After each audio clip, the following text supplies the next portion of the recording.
భారతదేశం అనగానే కులాలు, మతాలు వాటి మధ్య చర్చ అనేది చాలా పెరిగింది. ఈ ఏ విషయంలోనైనా సామాజిక విషయాల్లోనైనా, సినిమాల విషయాల్లోనైనా, రాజకీయాల్లోనైనా అన్నిట్లోనూ కూడా ఈ కుల మతాల చర్చ అనేది పెరిగింది. బీజేపీ ఏం చేసిందంటే ఈ కులస్తులందరూ ఒకటే. హిందువులం, గంగ సింధు బిందువులం, మనందరం హిందువులము అని ఒక పేరు, హిందూ అనే పేరుతో అన్ని కులాలు ఇవాళ ఎవరైనా కమ్మ కావచ్చు, కాపు కావచ్చు, బ్రాహ్మణ్ కావచ్చు, ఎవరైనా అందరూ కూడా వీళ్ళందరూ హిందువులు అనేటటువంటి భావాన్ని ప్రచారంలో పెట్టి దాని చుట్టూ రాజకీయాలను నడపడానికి ట్రై చేసింది. అయితే ఈ మధ్య అది 100% సాధ్యమా భారతదేశంలో అనేది అనుమానం. ఎందుకంటే కులాలుగా ఇది భారతదేశం ఉంది. కానీ మతంగా అది మతం అనే స్థాయికి చేరిందా అనేది అనుమానం. వీళ్ళందరూ ఒక మతంగా చెప్పగలమా అనేది అనుమానంగానే ఉంది. ప్రాక్టికల్గా అది సాధ్యం కావట్లేదు. ఉదాహరణకి ఈ మధ్య ఒక ఉదాహరణతో దీన్ని చెప్తాను. కరాటే కళ్యాణి అనే ఆమె సినిమా యాక్టరు బీజేపీలో చేరారు. బీజేపీ లీడరు అనేక వివాదాస్పద వ్యాఖ్యలు చేశారు. తిరుమల తిరుపతి దేవస్థానంలో జరుగుతున్నటువంటి కొన్ని అవకతవకలంటూ కొన్నింటిని బయటపెట్టడానికి ట్రై చేశారు. ఈ రకంగా ఆవిడ చాలా సుప్రసిద్ధురాలు, అందరికీ తెలిసి ఉంటుంది. కరాటే కళ్యాణి అంటే ఎవరికైనా తెలుస్తుంది. ఆవిడ హిందూ మతం గురించి మాట్లాడుతూ ఉంటారు మామూలుగా. ఈ మధ్య కులం గురించి మాట్లాడడం మొదలుపెట్టారు. ఆమె ఏమంటారంటే నేను యాదవురాల్ని అని క్లెయిమ్ చేసుకున్నారు. ఏ సందర్భంలో అంటే ఒక విషయంలో క్లెయిమ్ చేసుకున్నారు. ఎట్లాగంటే శ్రీకృష్ణుడి బొమ్మల్ని అంటే ఎన్టీ రామారావు బొమ్మలన్నీ కూడా శ్రీకృష్ణుడి రూపంలో పెడుతున్నారు. నందమూరి తారక రామారావు గారి బొమ్మలన్నీ కూడా శ్రీకృష్ణుడి రూపంలో పెడుతున్నారు. శ్రీకృష్ణుడు అంటే చివరికి ఎన్టీ రామారావు అన్నట్టు అయిపోయింది. ఈ రకంగా ఒక రకమైనటువంటి శ్రీకృష్ణుడు అంటే రామారావు అన్న స్థితికి తీసుకొచ్చేస్తున్నారు అందరూ ఈ బొమ్మలు పెట్టి అని ఈ మధ్య ఆమె విమర్శించారు. ఇది కుల సంఘాలు, ముఖ్యంగా యాదవ కుల సంఘాలు కూడా అబ్జెక్షన్ పెడుతున్నాయి నా దగ్గర. యాదవులు దీన్ని అబ్జెక్షన్ పెడుతున్నారు. యాదవ కుల సంఘాలు నా దగ్గర చాలా మనోవేదనను వ్యక్తం చేస్తున్నారు. కనుక ఇది కరెక్ట్ కాదు అని ఆమె మరో మాట అన్నారు. శివుడు అంటే చిరంజీవి, ఎన్టీఆర్, కృష్ణుడు అంటే ఎన్టీఆర్ అనుకుంటే ఎట్లాగా అని. అయితే ఆమె ఇక్కడ కులాన్ని కూడా తీసుకొచ్చారు. అది పాయింట్. అట్లా అయితే సినిమా యాక్టర్సే దేవుళ్ళు అన్నట్టుగా ఉండడం ఏమిటి అని ఆమె క్వశ్చన్ చేస్తే దాని గురించి వేరే చర్చ. కానీ ఆమె అది మాత్రమే అనలేదు. యాదవులకి సంబంధించిన శ్రీకృష్ణుడి రూపాన్ని రామారావుకి అప్లై చేస్తూ బొమ్మలు పెట్టడం, దాన్ని ఆమె విమర్శించారు. ఇక్కడ అంటే శ్రీకృష్ణుడు అంటే యాదవుల దేవుడు అనేది చెప్తూ ఉంటారు. వాళ్ళు శ్రీకృష్ణాష్టమిని బాగా జరుపుకుంటారు. మన రాముడు అంటే బీజేపీ ఏం చేసింది, రాముడిని ఒక జాతీయ దేవుడుగా, నేషనల్ దేవుడుగా తీసుకొచ్చింది, కృష్ణుడిని తీసుకురాలేదు. ఎందుకంటే రాముడు మోనోగమికి సంబంధించిన దేవుడు, ఒక పురుష అంటే యుద్ధం చేసినవాడు. కృష్ణుడు అంటే యుద్ధం చేయలేదు. పైగా యుద్ధం నుంచి అవసరమైతే బయటికి పారిపోయిన సందర్భాలు కూడా ఉన్నాయి, జరాసంధుడితో పోరాడుతూ. అందుకని కృష్ణుడు ఎప్పుడు పోరాటం అంటే కొట్లాడాడు, తెలివిగా ఉంటాడు, తెలివితేటలతో సమాజాన్ని నడిపిస్తాడు, లేకపోతే యుద్ధాన్ని నడిపిస్తాడు. కానీ ఆయన ప్రత్యక్ష అయితే ఆయనకు ఉండేటంటే తాత్వికుడు, భగవద్గీత చెప్పింది శ్రీకృష్ణుడే. అయితే ఆయనకి మరొక కోణం ఏంటంటే ఆయన ఒక రకమైనటువంటి కళాకారుడు, వేణువుని ఊదుతాడు, స్త్రీలతో ఆయన అనుబంధం, ఇవన్నీ కూడా శ్రీకృష్ణుడిని చాలా డిఫరెంట్గా నిలబడతాయి. అంటే ఒక రాముడు ఒక మ్యాన్లీ అంటే పురుషాకారం, పురుషాధిపత్యం, లేకపోతే శక్తిమంతుడు, పురుషాధిపత్యం అంటే శక్తిమంతుడు, యుద్ధశీలి అనేటటువంటి లక్షణాన్ని రావణుడితో 10 తలల రావణుడితో యుద్ధం చేసినప్పుడు నిలబెడతాయి. కృష్ణుడి యొక్క పిక్చర్ వేరేగా ఉంటుంది. మొత్తంగా ఆయన స్త్రీలతో స్నేహం, అదంతా అందంగా సత్యభామతో ఆయన స్నేహం కానీ అవన్నీ కూడా సినిమాలు కూడా వచ్చేసాయి. సత్యభామ ఒకసారి ఆమె తంతుంది కూడా. ఇలాంటి అందమైనటువంటి కథలు స్త్రీల చుట్టూ ఉంటాయి. పైగా శ్రీకృష్ణుడు మంచి కళాకారుడు, వేణుగానలోలుడు. ఇలాంటి అందమైనటువంటి పిక్చర్ అంతా కూడా శ్రీకృష్ణుడి చుట్టూ ఉంటుంది. రాముడి చుట్టూ యుద్ధము, ఒక పురుషకారము, ఒక ఏకపత్ని వ్రతము, ఇవన్నీ ఉంటాయి. సరే, భారతదేశము ఇదే రామ్ మనోహర్ లోహియా ఒక మాట అంటాడు, యూరప్లో ఇలాగ బహుపత్ని వ్రతం అంటే పోలిగమీకి సంబంధించినటువంటి ఎక్కువ మంది స్త్రీల భార్యలుగా కలగడం గురించి కథలు చాలా తక్కువగా ఉంటాయి, ఇండియాలోనే ఎక్కువగా ఎందుకు ఉంటాయి అని ఒక చోట అంటాడు. మనకు చాలామంది దేవతలు ఏకపత్ని వ్రతలు ఉండరు, ఎక్కువ మంది స్త్రీలతో భార్యలు, వెంకటేశ్వర స్వామి కావచ్చు, ఎవరైనా కావచ్చు, మీకు అందరూ కూడా ఎక్కువ మంది స్త్రీలతో అంటే ఒకళ్ళకంటే ఎక్కువ మంది స్త్రీలను వివాహం చేసుకున్నట్టు ఉంటుంది. కానీ యూరప్లో అట్లా లేదు అని ఆయన అంటాడు. దానికి నేను కారణం ఏమిటనుకుంటానంటే అక్కడ మతపరమైన కారణాలే ఉన్నాయి. ముఖ్యంగా వాళ్ళు సెక్స్‌ని పాపంగా భావించారు క్రిస్టియానిటీలో. అది అందువలన వాళ్ళు నెస్సిటీ ఈవిల్‌గా భావించారు వివాహాన్ని కూడా కొంతమంది. నేనెక్కడో చదివా. ఈ ఫాదర్స్ కానీ వాళ్ళు నెస్సిటీ ఈవిల్ తప్పదు. కనుక ఎవరో ఒకళ్ళని పెళ్లి చేసుకొని ఉండటం అనేది. అందుకని అక్కడ ఇలాంటి కథలు వ్యాప్తి చెంది ఉండకపోవచ్చు. కానీ ఇక్కడ శృంగారంలో కూడా ఆధ్యాత్మికతను చూడటం, వామాచారం ఉంది. అలాగే గుళ్ళల మీద బొమ్మలు, శృంగారపరమైన బొమ్మలు. ఎందుకంటే భగవంతుడు, దేవుడు వేరు కాదు. భగవంతుని అనుభూతులు కూడా దేవుడికి మార్గమే అనేటటువంటి మనిషిని లేకపోతే ఇక్కడ మొత్తం ప్రకృతిని దేవుడిగా చూడడం ఉంది. అక్కడ డివిజన్ ఉంది మొత్తంగా. దేవుడు వేరు, ప్రకృతి వేరు.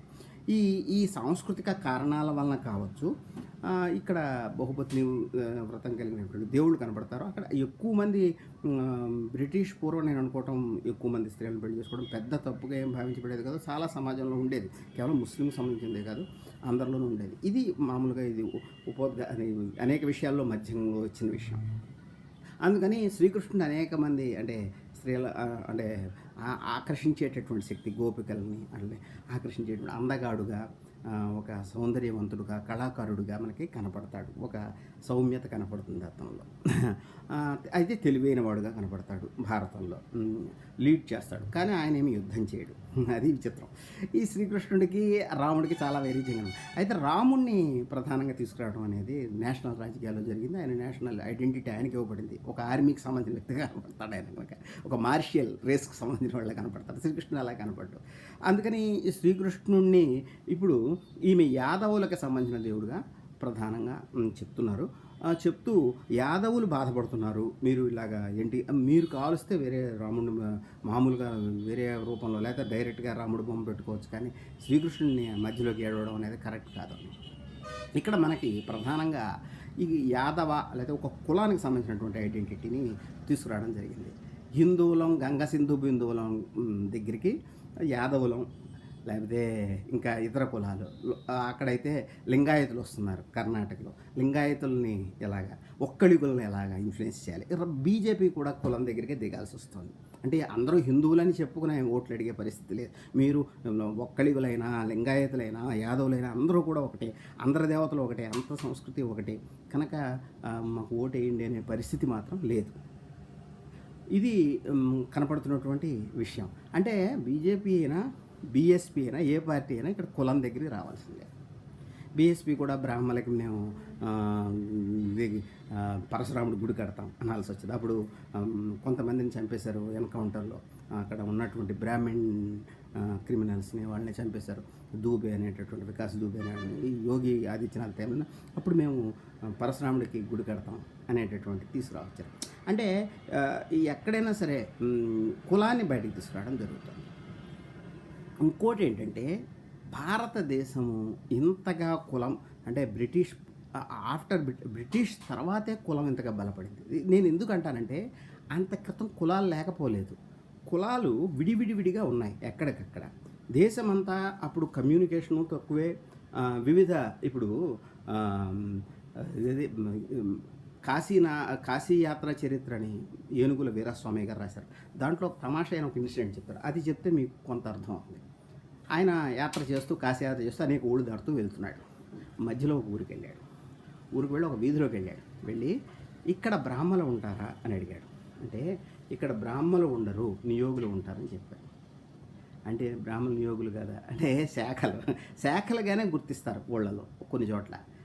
అంతేగాని అంటే ఇవన్నీ శాఖలని మనం అన్నాం. ఇవన్నీ కులాలు అనమాట. మనకి బ్రాహ్మణ, క్షత్రియ, వైశ్య, శూద్ర ఇవన్నీ కూడా మనుస్మృతులు గ్రంథాల్లో ఉంటాయి. ఊరికెళ్ళి మీరు శూద్రులు ఎవరు అంటే ఎవరు చెప్పరు, కాపులు ఎవరు, కమ్మలు ఎవరు, బ్రాహ్మణులు ఎవరు అంటే చెప్తారు. కానీ అలాగే అగ్రహారంలోకి వెళ్ళి వైదికులు ఎవరు, ద్రావిడులు ఎవరు ఇలా శాఖలు చెప్తారు. కానీ ఒక వర్ణంగా నువ్వు అడిగితే ఎవరు చెప్పరు. వైశ్యులు ఎవరు అంటే ఎవరికి తెలియదు. వైశ్యులు కొంచెం గుప్తాలు అంటారు, కొంచెం కోమట్లు అంటారు, రకరకాల పేర్లతో పిలుస్తారు. అక్కడ ఉన్న కల్చర్ని బట్టి. కోమటి అనేది గోమఠ అంటే జైన సంప్రదాయం నుంచి వచ్చింది అంట. అందుకని అక్కడ ఉన్నటువంటి రకరకాల పేర్లు ఉంటాయి. ఇప్పుడు జనాభా లెక్కలు సేకరించేటప్పుడు బ్రిటిష్ వాళ్ళు ఏం చేశారంటే ఈ వర్ణాలకు బ్రాహ్మణులు కూర్చోబెట్టుకుని వర్ణాలుగా విభజించారు. అంటే జనాభా లెక్కల సేకరణలో అది జరిగింది. నికోలస్ డ్రగ్స్ అని క్యాస్ట్ ఆఫ్ మైండ్ అని అమెరికన్ స్కాలరు ఈ పాత రికార్డ్స్ అన్ని తిరగేసి రాశాడు. చాలా వివరాలు రాశాడు. ఆయన దాంట్లో చెప్తాడు ఈ బ్రాహ్మణ్ పండిట్స్‌నే పక్కన కూర్చోబెట్టి బ్రాహ్మిన్స్ అందరూ తిడతారు కానీ బ్రాహ్మణ పండిట్స్ కూర్చొని ఇతను వైశ్య, శూద్ర తేల్చమంటారు. అప్పుడు వాళ్ళని అడిగేవారు, "నీ ఆచారాలు ఏమిటయ్యా? నీ ఏమిటి జంధ్యం వేసుకుంటావా లేదా?" ఇలాగా అడిగి ఏవో చేసేవారు. జంధ్యం వేసుకోవడం అందరిలోనూ ఉంది. అగ్నికుల క్షత్రియులు కూడా ఎప్పటినుంచో ఉంది. పిలక పెట్టుకోవడం అనేక మందిలో ఉంది ఇది. ఈ ఈ క్రాఫింగ్‌లు రాకముందు పిలక పెట్టుకోవడం. పిలక గురించి ఒక కవిత రాశాడు జాషువా ప్రత్యేకంగా. క్రాప్ పోయి క్రాప్‌ని పిలక ఎలాగా ఆక్షేపిస్తుందని. అంటే పిలక అప్పట్లో అందరూ ఉండేది. అంటే ఒక స్పెసిఫిక్ ఆచారాలంటూ ఒక క్యాస్ట్‌కి అప్పట్లో లేవు. ఇప్పుడు మనము అనేక మంది జంధ్యం వేసుకుంటారు శూద్ర కులాల్లో కూడా. కొంతమంది లింగం ధరిస్తారు. ఇట్లా రకరకాల ఆచారాలు ఉంటాయి. బ్రాహ్మిన్స్‌లో కూడా కొంతమంది శివుడిని పూజిస్తారు, కొంత విష్ణువుని పూజిస్తారు. ఒకే ఒక ఇది లేదనమాట క్యాస్ట్‌కి. అలాగే క్యాస్ట్ ఆధిపత్యం కూడా అన్ని చోట్ల ఒక రకంగా ఉందని చెప్పలేము. అప్పుడు కూడా రెడ్లు పరిపాలించారు. వాళ్ళని రెడ్డి రాజులు అన్నారు. అంటే వాళ్ళు క్షత్రియులు అనొచ్చా? బ్రాహ్మిన్స్ క్షత్రియులుగానే భావించారు. వాళ్ళ దగ్గర శ్రీనాథుడు అనే మహాకవి ఉండేవాడు. ఆ రెడ్డి రాజులు ఒకసారి పతనం అయిపోతే అప్పుడు ఆయన పోషించే రెడ్డి రాజులు పతనం అయిపోతే ఆయన అప్పుల్లో కూరుకుపోయినట్టుగా కూడా ఉంది. అంటే ఈ రకంగా కొన్ని బ్రాహ్మణులు తమ మంత్రం గొప్పదని అదే అని అనుకోవచ్చు. గౌరవించిన వాడు గౌరవించాడు, లేనివాడు లేడు. ఈ పరిస్థితి అంటే ఇప్పుడు ముస్లిమ్స్ గౌరవించారా? వాళ్ళు ఏదైనా తమ క్షత్రియ హోదా ఏమన్నారా? ఎక్కువ మంది ముస్లిం పరిపాలించారు కదా కొంతకాలం. అలాగే అందరూ బ్రాహ్మిన్స్ని మరి రెడ్డి రాజులు ఏమన్నారో తెలియదు. ఎక్కడో ఒక శివాజీ కథను మనం తీసుకుంటాం. అందుకని కులం అనేది రకరకాలుగా ఉండేది వైవిధ్యపూరితంగా. ఇక్కడ బ్రాహ్మిన్స్ వేరు, బెంగాల్లో బ్రాహ్మిన్స్, అక్కడ చేపలు తింటారు, ఇక్కడ శాకాహారులు. బ్రాహ్మిన్స్ శాకాహారులు అని ఎలా అంటావు? అది ఇప్పుడు అంబేద్కర్ కూడా రాశాడు, బ్రాహ్మణులు క్రమేపీ శాకాహారులుగా మారిపోయారు బుద్ధిజాన్ని చూసి అంటారు. అన్ని చోట్ల లేరు, అన్ని చోట్ల శాకాహారులు కాదు బ్రాహ్మిన్స్. ఒక కథ చెప్తాను మీకు, అంటే కథలు చెప్తే మీకు తమాషగా ఉంటుంది. వేటూరు ప్రభాకర్ శాస్త్రి గారు చాటు పద్యం మణిమంజరి అని ఒక పుస్తకం రాశారు. దానిలో ఒక కథ ఉంటుంది. ఒరిస్సాకి మన ఆంధ్ర నుంచి ఒక బ్రాహ్మణ వెళ్తారు. ఆంధ్ర బ్రాహ్మణ్స్ శాకాహారులు, అక్కడికి వెళ్తాడు. ఒరిస్సా వాళ్ళు చేపలు అవి తింటారు, మాంసాహారులే. అప్పుడు ఈయన వెళ్ళి అక్కడ ఏది దొరక్క రావి ఆకులను కుట్టుకుని దాని మీద అన్నం తింటున్నాడు. ఇంకే ఆకులు దొరకలేదు ఆయన ఆ టైంకి. తింటుంటే అక్కడ ఉన్న బ్రాహ్మడు వచ్చి, "నువ్వు విష్ణువు శయనించినటువంటి విష్ణు శయనం మీద భోజనం చేస్తున్నావు, ఎంత కరెక్ట్ ఎంత తప్ప." విష్ణువు పడుకుని అంటే ఏమిటంటే ప్రళయకాలంలో విష్ణువు రావి ఆకు మీద సముద్రం మీద తేలుతూ ఉంటాడని, రావి ఆకు మీద శిశువు రూపంలో అని ఒక కథ ఉంది. దాన్ని ఆధారం చేసుకుని ఆయన అలా ఆక్షేపిస్తాడు. నువ్వు రావి ఆకు మీద అలా విష్ణువు పడుకుంటాడు కదా, కృష్ణుడు పడుకునే అలాంటి పవిత్రమైన ఆకు మీద నువ్వు భోజనం చేస్తున్నావురా అని ఆక్షేపిస్తాడు. ఇక్కడ ఆంధ్ర బ్రాహ్మణ్ణి, తెలుగు బ్రాహ్మణ్ణి ఆక్షేపిస్తే అప్పుడు ఆయన తెలివిగా సమాధానం చెప్తాడు. ఏమంటే, మీరు విష్ణువు యొక్క అవతారాన్ని తినేస్తారు, మమ్మల్ని ఎందుకంటున్నారని. అంటే విష్ణువు యొక్క అవతారం ఏది? మత్స్యం కూడా, అంటే చేప ఆకారంలో కూడా విష్ణువు పుట్టాడు, అది వాళ్ళు తింటారు. అంటే ఇక్కడ నేను ఎందుకు చెప్పానంటే, ఇక్కడ బ్రాహ్మిన్స్ శాకాహారులు, అక్కడ బ్రాహ్మిన్స్ మాంసాహారులు. వీళ్ళందరినీ బ్రాహ్మిన్స్ అని ఒకే ఘటన కట్టలేము. వీళ్ళు వెళ్ళి అక్కడ ఇప్పుడు విదేశాల్లో ఉన్న సాధారణంగా మతాంతర వివాహాలు కానీ కులాంతర వివాహాలు చేసుకోవడానికి అబ్జెక్షన్ ఎక్కడ వస్తుందంటే శాకాహారం దగ్గర వస్తుంది ఒక్కొక్కసారి. కానీ శాకాహారంలో బ్రాహ్మిన్స్లో కూడా మాంసాహారులు ఉన్నారు. అది అది అది అది అందరూ మాంసాహారులు, అందరూ శాకాహారులుగా మారిపోయాడు బుద్ధిజం వలన, వాటితో పోటీ పడడానికి అనే టెక్స్టువల్. అంటే ఆయన ఇంగ్లీష్ చదువుకుని అంబేద్కర్ గారు పుస్తకాలు చదివి పుస్తకాల్లో శాకాహారాన్ని ఎక్కడో రాసి ఉంటుంది అది అనుకున్నాడు. కానీ గ్రౌండ్ లెవెల్లో ఆచారాలు చాలా డిఫరెంట్, ఎక్కడ ఒకదానికి ఒకరు. కులాలు కూడా చాలా డిఫరెంట్. ఈ కులాలన్నింటినీ ఒక బ్రాహ్మణ, వైశ్య, క్షత్రియ ఆ మనుస్మృతిలో ఉన్న ప్రకారం వర్గీకరించింది బ్రిటిష్ వాడు. అంటే బ్రిటిష్ వాడు ఫస్ట్ మనువు ఎవరంటే బ్రిటిష్ వాడు. ఇంకా టెక్స్టువల్గా వర్గీకరించాడు ప్రాక్టికల్గా. అంటే జనాభా లెక్కలు సేకరించి వీళ్ళని బ్రాహ్మణులు, వీళ్ళ క్షత్రియులు దీని ప్రకారం వర్గీకరించండి, దీని ప్రకారము జనాభా సేకరణ చేయండి అని చెప్పింది ఎవరు? ఇవి ఇంగ్లీష్లోకి అనువాదం చేసి బ్రిటిష్ వాడు. అంటే ఫస్ట్ మనువు ఎవరంటే బ్రిటిష్. అంత క్రితం మనువు లేడు. ఎందుకంటే మనువు అనేవాడు ఒక పుస్తకంలో ఉన్నాడు. అది చదువుకున్నవాడు వీళ్ళు బ్రాహ్మణులేమో వీళ్ళు క్షత్రియులేమో అనుకున్నారు ఆ పండితులు, మిగిలిన వాళ్ళకి తెలియదు. ఇది జనాభా సేకరణ డాక్యుమెంటైజేషన్ ద్వారా ఈ వర్ణాలని స్థిరపరిచింది బ్రిటిష్ వాడు. ఇది మీకు నికోలస్ డ్రక్స్ లాంటి వాళ్ళ పుస్తకాలు చదివితే మీకు అర్థం. అందుకని టెక్స్టువల్గా మీరు చూస్తే ఇట్లా కనపడుతుంది. కానీ భారతదేశం చాలా అనార్కిస్ట్, అంటే చాలా అరాచకం.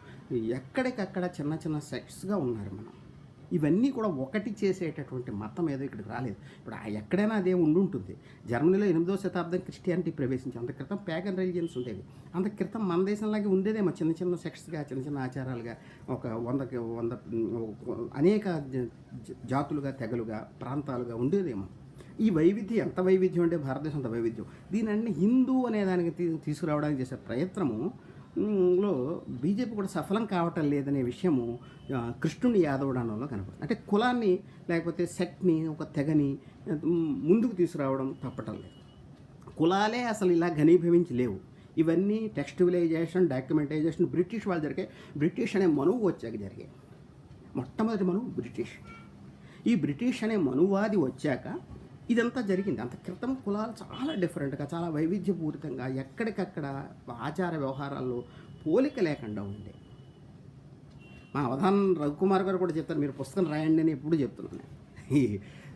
ఒక వ్యక్తి ఏ కులము లేకపోతే వర్గము అని చెప్పడం చాలా కష్టం అవుతూ ఉంటుంది. ఆ మాన్యువల్ తయారు చేశారు బ్రిటిష్ టైంలో. వీడికి ఏ ఆచారాలు ఉంటాయి, ఈ కులం, ఎస్సీలో కూడా చాలా కులాలు ఉంటాయి కదా, లేకపోతే ఎవరినైనా బీసీ, ఈ కులాలు ఎలా చేస్తారంటే మాన్యువల్, ఈ ఆచారాలు వీళ్ళు పాటిస్తున్నారు. ఆ ఆచారాలు పాటించడం మానేస్తే అంటే బ్రాహ్మణ్ అంటే జంధ్యం వేసుకుంటాడు. జంధ్యం వేసుకోవడం కొంతకాలానికి పోతుంది మొత్తం. అసలు జంధ్యం వేసుకొని బ్రాహ్మణులు ఉండొచ్చు, అది మీరు ఊహించగలరా? డొక్కా మాణిక్య ప్రసాద్ గారు అన్నారు, హిందూ అంటే ఎవడయ్యా జంధ్యం వేసుకున్నా చేసుకోకపోయినా హిందువైనా ఒకసారి అన్నారు తమాషగా. అంటే ఏమిటి, జంధ్యం వేసుకునేవాడే బ్రాహ్మడు, లేదా ఇది చేసేవాడే ఇది అని నిర్ణయం లేదు. నిన్న నేను బీబీ నాంచారి గురించి వీడియో చేసినప్పుడు చాలా కొంతమంది బ్రాహ్మణ్స్ కానీ అనేక మంది అబ్జెక్షన్ పెట్టారు. దళితవాదులు కూడా అబ్జెక్షన్ పెట్టారు. ఎందుకని ఏమిటి ముస్లింలు రానిచ్చారు కదా, ముస్లింలు గుళ్ళోకి రానిస్తారంటే ముస్లింలు వెళ్ళి పూజలు చేసినట్టు, వాళ్ళు కొంత గుడితో సంబంధం ఉన్నట్టు ఆధారాలు ఉన్నాయి.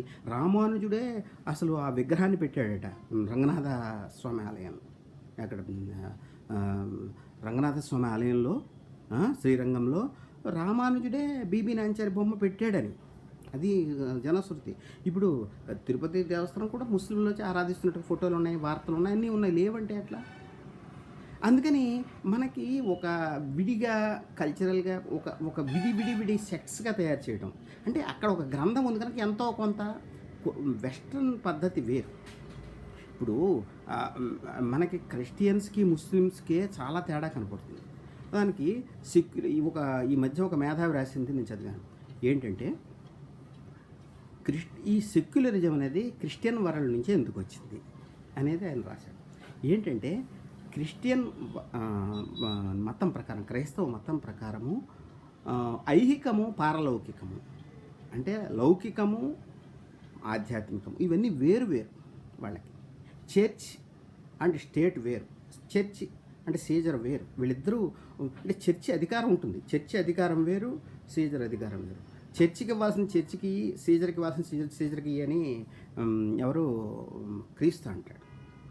అంటే ఏమిటంటే దేవుడికి ఇవ్వాల్సిన దేవుడికి, రాజుకి ఇవ్వాల్సిన రాజుకి. అంటే దేవుడు రాజుకి సంబంధం లేదు అక్కడ, దేవుడికి స్టేట్కి సంబంధం లేదు. అంటే ఐహికానికి పారలౌక్యానికి సంబంధం లేదు. ఈ విభజన, స్పష్టమైన విభజన అక్కడ ఉంది. దాని మధ్య కొట్లాట కూడా జరిగింది రాజుకి చర్చికి మధ్య. ఆ చర్చ్ అనేది ఒక స్థిరీకరించబడినటువంటి వ్యవస్థ. అది ఆధ్యాత్మిక వ్యవస్థ అయితే, ఇది లౌకిక వ్యవస్థ, రాజ్యం అనేది. ఇది లౌకిక రాజ్యం అయితే, ఇది పారలౌకిక రాజ్యం. వీటి మధ్య ఎవరి అధికారం బలమైనది అంటే, పారలౌకికం అంటే నమ్మకాలు, విశ్వాసాలు, అవి కూడా అధికారమే. ఇప్పుడు మేము పాపం చేసామని ఆ పాప పరిహార పత్రాలు అమ్మేవారట, అది కూడా స్టేట్. మతం కూడా ఒక స్టేట్ అవ్వాలంటే చర్చిలాగా ఒక గ్రంథాన్ని స్థిరీకరించాలి, పోపు వ్యవస్థని స్థిరీకరించాలి, అది జరగాలి. అలాంటిది అది జరిగింది అక్కడ. అయితే ముస్లింలలో వాళ్ళకి ముస్లిం మతం ప్రకారం, ఇస్లాం మతం ప్రకారము వాళ్ళకి రెండు విభజన లేదు. లౌకికము, పారలౌకికము అంటూ ఏదీ లేదు. వాళ్ళకి చర్చి కూడా లేదు. ఇప్పుడు మసీద్ అనేది చర్చి కాదు, అది ఒక ప్రార్థనా స్థలం. అంటే అక్కడికి వెళ్ళి దేవుని ప్రార్థిస్తారు, ఒక ప్లేస్ ఏర్పరచుకున్నారు, అంతేగాని అక్కడ ఏమి ఉండదు. చర్చిలా చర్చిలో పోపులాగా ఏమీ ఉండదు. ఎందుకంటే దేవుడే ప్రవక్తే ఫైనల్. అదే దేవుడే ఫైనల్. పైన ఉంటాడు, ఎప్పటికీ భూమి మీదకి రాడు. ఇక్కడ భూమి మీదకి వస్తాడు కనుక దానికి ఒక స్థానము, దానికి ఈ చర్చిలో భగవంతుడు ఉంటాడు అనేది ఒకటి ఉంటుంది. అలా ఏమీ లేదు అక్కడ. అది ఒక ప్రార్థన చేసుకోవడం కోసం, ఒక కమ్యూనిటీ ఒక చోట కూడడం కోసం చేసుకున్నటువంటి స్థలం. అందుకని ఐహికానికి పారలౌకికానికి అక్కడ విభజన లేదు. ఐహిక చట్టాలు పారలౌకిక చట్టాలు అంటే ఏమీ లేవు. రెండు అన్నీ ఒకటే అక్కడ. అందుకనే అక్కడ సెక్యులరిజం రాదు. ఇక్కడ ఐహికాన్ని పారలౌకికాన్ని వెస్ట్లో విభజించారు కనుక ఆ సెక్యులరిజం అనేది సాధ్యమైంది. లౌకికం అనేది సెక్యులరిజానికి ఇంపార్టెన్స్ ఇవ్వాలి, రాజుకి ఇంపార్టెన్స్ ఇవ్వాలి, స్టేట్కి ఇంపార్టెన్స్ ఇవ్వాలి, స్టేట్ విడిపోవాలి చర్చ నుంచి అనేది సాధ్యమైంది. ఇక్కడ మనకి ఈ ముస్లిం వరల్డ్లో అది కుదురుతుందా అని ఒక మేధావి క్వశ్చన్ చేస్తారు. దీన్ని నేను కొంత ఆలోచించినప్పుడు ఇండియాలో ఎలాగా సెక్యులరిజం ఎట్లా సాధ్యం? ఎందుకంటే ఇండియాలో అసలు మతం అనేదే లేదు. ఇస్లాం లాంటి మతం అనేదే లేదు. ఒక గ్రంథం, ఇస్లాంకి ఒక గ్రంథం ఉంది, ఖురాన్ అని. అలాంటి గ్రంథం లేదు. భగవద్గీత అంత గ్రంథం ఏమీ కాదు. రకరకాల దేవతలు మనం ఇప్పుడు చూసాం. యాదవుల దేవుడు కృష్ణుడు అని వాళ్ళు అంటున్నారు. అట్లాగా ఎవరి వాళ్ళ కులదేవతలు. ఇప్పుడు శ్రీనివాస రామానుజన్కి ఒక దేవత తనని అనుగ్రహించి తన కులదేవత తనకి కట్టెలా చేస్తోంది కొత్త కొత్త ఈక్వేషన్స్ అని ఆయన చెప్పుకున్నాడు.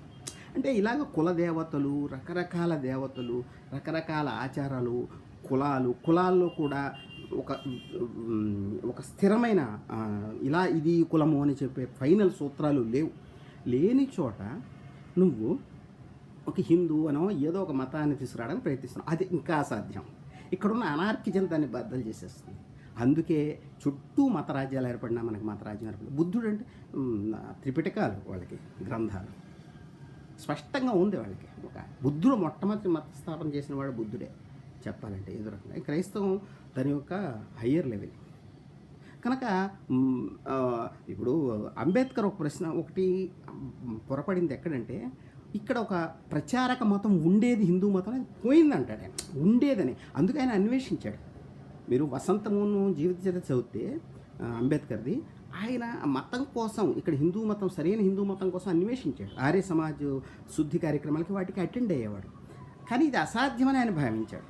అందుకే ఆయన ఈ రవిదాస్ కానీ ఇక్కడ లోకల్ గాడ్స్ వాటి గుళ్ళకు కూడా ఆయన వెళ్ళేవాడు కాదు. ఇది మీకు చాలా కొంతమంది రాశారు. అందుకని విషయం ఏంటంటే, ఒక మతం ఉండేది, ప్రచారక మతం ఇండియాలో ఉంది, కానీ అది క్రమేపీ ఘనీభవించి క్యాస్ట్ సిస్టంగా మారిపోయింది అని, క్యాస్ట్ సిస్టంగా విడిపోయింది, ఈ క్యాస్ట్లు ఎప్పటికి కలవు అని అంబేద్కర్ చెప్పాడు. కానీ ఎప్పుడు ప్రచారక మతం లేదు ఇండియాలో. ఎప్పుడుంది అది ప్రచారక? అసలు మతం పుట్టలేదు. మతం పుడితే అది ప్రచారక మతం అవుతుంది. మతం అసలు ఎక్కడ పుట్టలేదు. పుట్టకుండా విడివిడి సెక్ట్స్గా ఇవన్నీ ఉన్నాయి. వీటిని కలిపే సాంస్కృతికంగా కలవటం ఉంది, అంటే ఆర్గానిక్గా కలవడం ఉంది. ఆర్గానిక్గా ప్రతిదీ ఒక దాంతో లింక్ అయి ఉంటుంది. సృష్టిలో ఒక అణువు బహుఅణువులతో ఉంటుంది. ఒకే అణువు విడిగా ఉండదు, మిగిలిన అణువులతో లింక్ అయి ఉంటుంది. విశ్వం అంతా కూడా ఇలా లింక్ అయి ఉంటుంది. అందుకని ఒక వ్యవస్థ లేకపోయినా ఇంటర్నల్గా ఒక ఆర్గానిక్ కెమిస్ట్రీ ఉండొచ్చు ఈ సెక్స్ మధ్య. ఆ ఆర్గానిక్ కెమిస్ట్రీ ఇక్కడ ఒక కల్చర్ని ఏర్పరిచి ఉండొచ్చు. అది లూజ్ ఎండెడ్గా ఉంటుంది, అంటే ఎప్పటికప్పుడు విడిపోవడానికి కలవడానికి వీలుగా ఉంటుంది. ఒక నదులు, కొండలు, చెట్లు ఎట్లా ఉంటాయి అలాంటి ప్రకృతిని గురించి. అందుకే ఋగ్వేదం నుంచి ప్రకృతిని ఆరాధన మనలో కనపడదు. ప్రకృతిని గురించి వర్ణనలు అవన్నీ కనపడతాయి. అందుకని మన మతం ఒక ప్రాకృతిక మతంగా ఉంటుంది. ప్రాకృతిక మతం అనేది చెడుగా చెప్తాడు మార్క్స్. వీళ్ళు ప్రకృతి స్థాయిలోనే ఉండిపోయారు, మనిషి కాదు. ఎందుకంటే మనిషిని ప్రకృతిని విడదీయడం, మనిషిని చర్చిని విడదీయడం, అంటే లౌకికాన్ని పారలౌకికాన్ని విడదీయడం, ఇలాంటి విడదీయడం నుంచి మైండ్ అండ్ బాడీని విడదీయడం, ఈ డ్యూయాలిటీ నుంచి మొత్తంగా డెవలప్ అయింది వెస్ట్. ఆ డ్యూయాలిటీ నుంచి ఆ విభజన సాధ్యం అనుకుంటున్నారు. ఇక్కడ రెండు సాధ్యం కావు. లౌకికాన్ని పారలౌకికాన్ని విభజించడం, అలాగే కులాన్ని మతాన్ని విభజించడం. కులాన్ని ఇవి సాధ్యం కావు. ఇంకొకటి, ఒక కులాన్ని స్థిరీకరించడం కానీ మతాన్ని స్థిరీకరించి ఫైనల్గా ఒక చర్చి, ఒక వ్యవస్థ, ఒక దేవుడు స్థాపించడం కూడా సాధ్యం కాదు. కనుక ఇదంతా కూడా ఒక అనార్కిక్ స్టేట్లో కదులుతూ ఉంటుంది. ఆర్గానిక్ కెమిస్ట్రీ లాంటిది సాగుతూ ఉంటుంది వివిధ కులాలు, మతాల మధ్య. ఇతర మతాలతో కూడా అటువంటి ఆర్గానిక్ కెమిస్ట్రీ ఉంటుంది. దీన్ని ధ్వంసం చేయడం కోసం కొంతమంది ప్రయత్నించినా ఇది అంతిమంగా సాధ్యం కాదు. ఇతరత్ర సాధ్యమైంది. ఇప్పుడు బుద్ధిస్ట్ కంట్రీస్ ఏర్పడ్డాయి. అవి క్రమేపీ బుద్ధిస్ట్ రేసిజంగా స్థిరపడి ఆ దేశాలు బుద్ధిస్ట్ రాజ్యంగా ఏర్పడగలిగాయి. అలాగే ఇస్లామిక్ స్టేట్లు ఏర్పడ్డాయి. కానీ భారతదేశం ఎంతో కొంత అలాగ లేదు. ఎందుకు లేదంటే ఇక్కడ సెక్యులరిజం అని కాదు, ఈ ఆర్గానిక్ కెమిస్ట్రీ వల్ల. అంటే చాలా వైవిధ్యము, ప్రకృతిలో ఎంత వైవిధ్యం ఉందో అంత వైవిధ్యం ఇక్కడ ఉండటం వలన ఆ వైవిధ్యాన్ని రద్దు చేయటం సాధ్యం కావట్లేదు. అలాగే ఆ వైవిధ్యం మధ్య ఉండే ఇంటర్నల్ ఎక్స్చేంజ్ని, అంటే ఒకదానితో ఒకటి లింక్ అయ్యేటటువంటి, కలిసేటటువంటి వివిధ నదులు, ఉపనదులు అన్నీ కలిసేటటువంటి ప్రాకృతికమైన సమన్వయాన్ని కూడా ధ్వంసం చేయడం కుదరటం లేదు. అందుకని భారతదేశం ఇలా డిఫరెంట్గా ఉంటుంది. బహుశా అది ఎప్పటికీ స్థిరపడదు. అందుకని కరాటే కళ్యాణ్ గారు తను ఈ హిందుత్వాన్ని ఇది చేసినప్పటికీ ఇప్పుడు నేను కులాన్ని గురించి మాట్లాడాల్సి వస్తుంది, ప్రత్యేకంగా చెప్పుకోవాల్సి వస్తుంది, నాకు దేవుడి గురించి మాట్లాడాల్సి వస్తుంది. ఇవి ఎందుకు వస్తున్నాయి అనేది నాకు ఇంపార్టెంట్. అది ఏది కరెక్ట్ అనేది కాదు. శ్రీకృష్ణుడిని యాదవుడికి యొక్క దేవుడుగా తీసుకురావాల్సి వస్తుంది ఆవిడ ముందుకి. బహుశా ఇంకా ఇలాంటివి ఈ దేవతల గురించి రకరకాల, ఇప్పుడు ఏ దేవుణ్ణి పూజించకూడదు కూడా శాసించేటటువంటి పరిస్థితులు క్రమేపీ వస్తున్నాయి. కానీ అవి నిలబడతాయా అనేది కష్టమే. మన కల్చర్ ఇదే ఫైనల్గా ఇది అనేసి బ్రిటిష్ వాడు మనువాదాన్ని తీసుకొచ్చాడు. కానీ అది సాధ్యమా? మనువును స్థిరీకరించడం, మనువు ఊరికే పుస్తకాల్లో ఒక వర్గీకరణ స్థూలంగా చేశాడు. కానీ దాన్ని ఆ వర్గీకరణల్ని, అంటే మన పుస్తకం మీద ఆధారపడే టెక్స్టువల్, వాళ్ళు టెక్స్టువల్ కనుక ఇంగ్లీష్ వాళ్ళు టెక్స్టువల్గా అర్థం చేసుకోవాలని చూశారు, అంతకంటే కారణం ఏమీ లేదు. ఆవిడ హిందువుల ప్రత్యామ్నాయ చరిత్రలో కూడా రాస్తుంది ఆవిడ, ఒక అమెరికన్ స్కాలర్. ఏమనంటే మనువు చేతి పుస్తకం పట్టుకుని నిలబడినటువంటి వెండి డోనిగర్ మనువు పుస్తకం పట్టుకుని, అంటే మనుస్మృతి పట్టుకుని నిలబడిన విగ్రహం ఇంగ్లాండ్లో చర్చి దగ్గర ఉందట. అది ఒకటి రాస్తుంది, మీరు హిందువుల ప్రత్యామ్నాయ చరిత్రలో రాస్తుంది అన్నమాట. ఎందుకు ఉందట అంటే నేనేమంటానంటే, ఒక టెక్స్టువలైజేషన్, డాక్యుమెంటైజేషన్ ఇంగ్లీష్ వాడు వచ్చేందుకు మనకు తెలియదు. మనం జనాభాను లెక్కెట్టుకోలేదు, వాటిని ఇలా వర్గీకరించాలని తెలియదు. వాళ్ళదంతా వర్గీకరణ. స్టేటు అంటే రాజ్యము, చర్చి, బాడీ అండ్ మైండ్, ఇలా అన్నిటిని వర్గీకరించి విడమర్చి ఒకదాంతో ఒక సంబంధం లేకుండా చేయడం నుంచే అక్కడ ఏర్పడింది. ఇక్కడ ఇది కుదరదు. అది ఇస్లామిక్ వరల్డ్లో మరొకందుకు కుదరదు, ఇక్కడ ఒకందుకు కుదరదు. ఇక్కడ ఎందుకు కుదరదు అంటే ఇక్కడ వైవిధ్యం, బహుళత్వం, ఈ బహుళత్వం మధ్య ఉన్న అంతర్గత సంబంధం, ఆ సంబంధంని స్కాలర్స్ కూడా గుర్తుపట్టలేరు.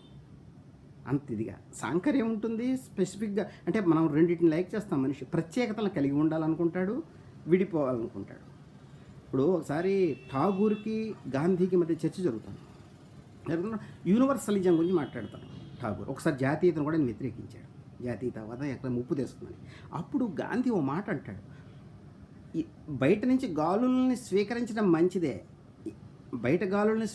మంచిదే, కానీ మనం కాళ్ళు తేలేసి ఎగిరిపోయేంత కాదు, మన కాళ్ళు తేలేసేంత గాలులను స్వీకరించకూడదు, ఆహ్వానించకూడదు. అంటే ఏంటి, మన ప్రత్యేకతను నిలుపుకోవాలి అనేది కూడా కరెక్టే. అదే సమయంలో యూనివర్సలిజం, పర్టికులారిటీకి మధ్య అంతర్గత సంబంధం అనేది మనకి చాలా ఇంపార్టెంట్. అయితే నాకు ఇక్కడ ఏకే రామానుజన్ రాసినటువంటి ఒక వ్యాసం గుర్తొస్తుంది. ఆయన వాదం కరెక్టా కాదా అనేది వేరే సంగతి, నేను స్కాలర్స్ ముందు పెడుతున్నాను. ఆయన ఏమంటాడంటే, భారతదేశము కాంటెక్స్చువల్, అంటే కాంటెక్స్ట్కి ఇంపార్టెన్స్, యూనివర్సలాలిటీకి ఇంపార్టెన్స్ తక్కువ అని ఆయన అంటాడు. మనము ఒక కాంటెక్స్ట్లో ఒక రకంగా ప్రవర్తిస్తాం. వాళ్ళ ఫాదర్ గురించి వచ్చి చెప్తాడు, ఆయన గొప్ప సైంటిస్ట్. ఇంటికి వచ్చినప్పుడు ఆయన ఏకే రామానుజన్ గారి ఫాదర్ ఇంటికి వచ్చినప్పుడు జ్యోతిష్యాన్ని ప్రిఫర్ చేసేవాడు, దాని గురించి ఆలోచించేవాడు. నాన్న, నువ్వు ఖగోళ శాస్త్రాన్ని అధ్యయనం చేస్తావు, ఇంటికి వచ్చి ఈ జ్యోతిష్యాన్ని గురించి ఆలోచించడం కరెక్టేనా అంటే దాంట్లో తప్పే ఉందంటే. దీనికి అసలు ప్రాచీన గ్రీకులో బాలగంగాధర అనే ఒక సోషల్ సైంటిస్ట్ చెప్తాడు, ఈ విభజన అంటే స్పష్టంగా కాంటెక్స్ట్ నుంచి విడిపడడం అనేది కూడా క్రిస్టియానిటీ నుంచి మొదలైందంటాడు.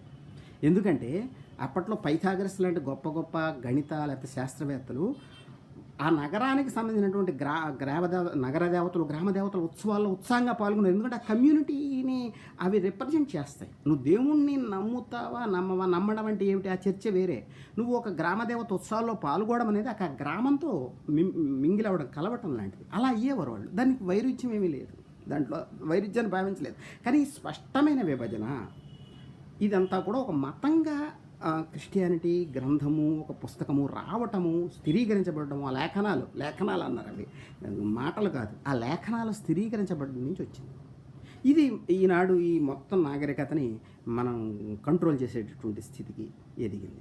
అప్పుడు ఏకే రామానుజన్ అనేది ఏంటంటే కాంటెక్స్చువల్ ఇండియాలో. ఇప్పుడు హెగెల్ ఓ మాట అంటాడు ఏంటంటే, మిగిలిన ప్రపంచంలో ఎవరైనా సరే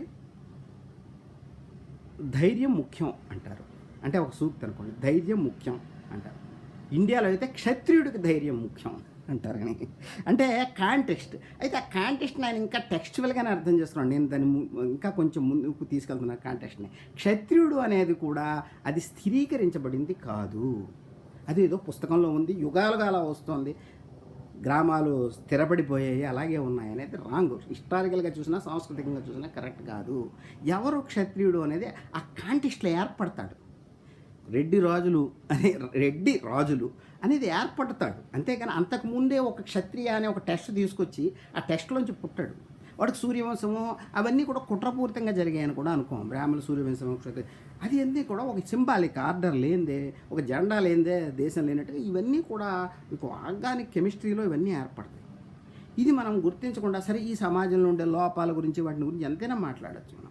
కానీ వాస్తవం గ్రంథం వెస్ట్ తీసుకొచ్చినటువంటి నాలెడ్జ్ నుంచి అంత ఆలోచించడం అనేది, దాన్ని అప్లై చేసి టెక్స్చువల్గా ఆలోచిస్తే చాలా విషయాలు మనకు అర్థం కావు. అప్పుడు మన హిందుత్వ అనే ఒక వాదనలోకి వెళ్ళిపోతాం. అంటే హిందువులు అందరూ బంధువులు, హిందూ మతం అనేది ఒకటి ఉంది అనేది ఒకటి వస్తుంది. అలాంటిది ఏది లేదు. అయితే మతం లేదా అంటే అదొక ఆర్గానిక్ కెమిస్ట్రీగా ఉంది. అంటే లూజ్ ఎండెడ్గా మనం దాన్ని నిర్వచించవచ్చు మహా అయితే. కానీ దాన్ని స్థిరీకరించడం, ఉదాహరణ సంస్కృతం ఒక సూత్రీకరణ ఏదైనా చేయండి మీరు, అదంతా కూడా తప్పు అయిపోతుంది. ఉదాహరణ సంస్కృతాన్ని చాలా గొప్పగా ఇప్పుడు కొంతమంది తీసుకొస్తున్నారు. సంస్కృతం మరి తమిళ గ్రంథాలను ఎక్కడ పెడతావు, కన్నడ శైవాన్ని ఎక్కడ పెడతావు? అంటే వాళ్ళు మేము హిందువులం కాదండి. ఎవరు హిందువులు? ఎవరు తాము హిందువులు అని చెప్పుకున్నారు? అది ఎక్కడ లేదు. వాళ్ళకి ఎక్కడ దేనిలోనూ లేదు. ఇప్పుడు రామానుజాచార్య సిద్ధాంతం రామానుజాచార్యది, సంస్కృతంలో మధ్వ సిద్ధాంతం మధ్వ, శంకరాచార్య వాళ్ళ అనుయాయులు చాలా భిన్నాలుగా ఏర్పడ్డారు. అందుకని వీటన్నిటి మధ్య ఒక ఆర్గానిక్ కెమిస్ట్రీ ఉండొచ్చు, అంతవరకే. భార్యాభర్తలు ఎక్కడెక్కడ పెరుగుతారని ఇద్దరు కలుస్తారు, కానీ వాళ్ళిద్దరూ మొదటి నుంచి ఒకటనే ఏం కనక్కలేదు, కానీ ఆర్గానిక్ కెమిస్ట్రీ ఉంటుంది కదా. అట్లాగే వివిధ సిద్ధాంతాల మధ్య సమన్వయంతో ఒక లూజ్ ఎండెడ్గా ఒక సనాతన ధర్మం అన్నాం, కానీ అది స్థిరీకరించిన ఇది కాదు. అందుకని మనకి పదే మీరు అందరం ఒకటే హిందువులు అనేసి హిందుత్వ, లేకపోతే హిందువులకి రాముడు దేవుడు అనో ఏదో ఒకటి స్థిరీకరించాలనుకున్నప్పుడల్లా కృష్ణుడు మరొకళ్ళు బయటకు వస్తారు. పూర్తి భిన్నమైన సంస్కారం కలిగిన, కల్చర్ కలిగిన, లేకపోతే పూర్తి భిన్నంగా వర్ణించబడిన కృష్ణుడు లాంటి వాడు వస్తాడు బయటికి. కృష్ణుడిని తీసుకురావడం కూడా చాలా సౌందర్యం. కరాటే కళ్యాణ్ గారు చాలా గ్రేట్. ఆయన శృంగారానికి కూడా ప్రతినిధి. పీన పయోధర మర్దన చెంచల కరయుగశాలి అని. కొంతమంది అయ్యో ఇంత శృంగారం ఉంది అది ఇంట్లో అని ఈ ఆధునికులు క్రైస్తవ ప్రభావం వల్ల ఉండని, నీకేమి? రాముడు ఆ శృంగార వర్ణనలు లేవు రామాయణంలో, అది నీకు బాగానే ఉంది. కానీ ఇక్కడ శృంగారం వల్ల ఉంటే, కృష్ణుడికి శృంగారం వల్ల ఉంటే నీకేంటి?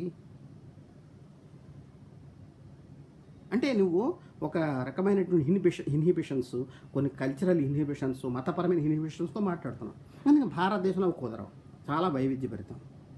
అందుకని హిందుత్వ అనేది నిలబడడం ఎక్కడ కష్టం అంటే దానిలో అంతర్గతంగానే ఘర్షణ మొదలవుతుంది, అది పేలిపోతుంది. కష్టం నిలబడడం.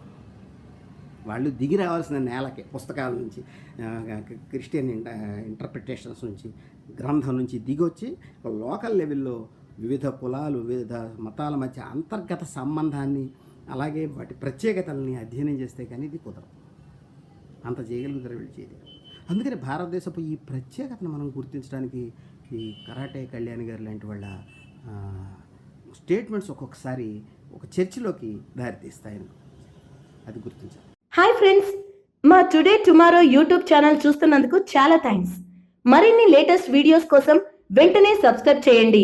అలాగే ఈ బెల్ని కూడా రింగ్ చేసేయండి. మా నోటిఫికేషన్స్ అన్ని మీ మొబైల్లో వస్తాయి. అలాగే మా వీడియోస్ మీకు నచ్చితే లైక్ చేయండి, షేర్ చేయండి, నచ్చకపోతే కామెంట్ చేయండి.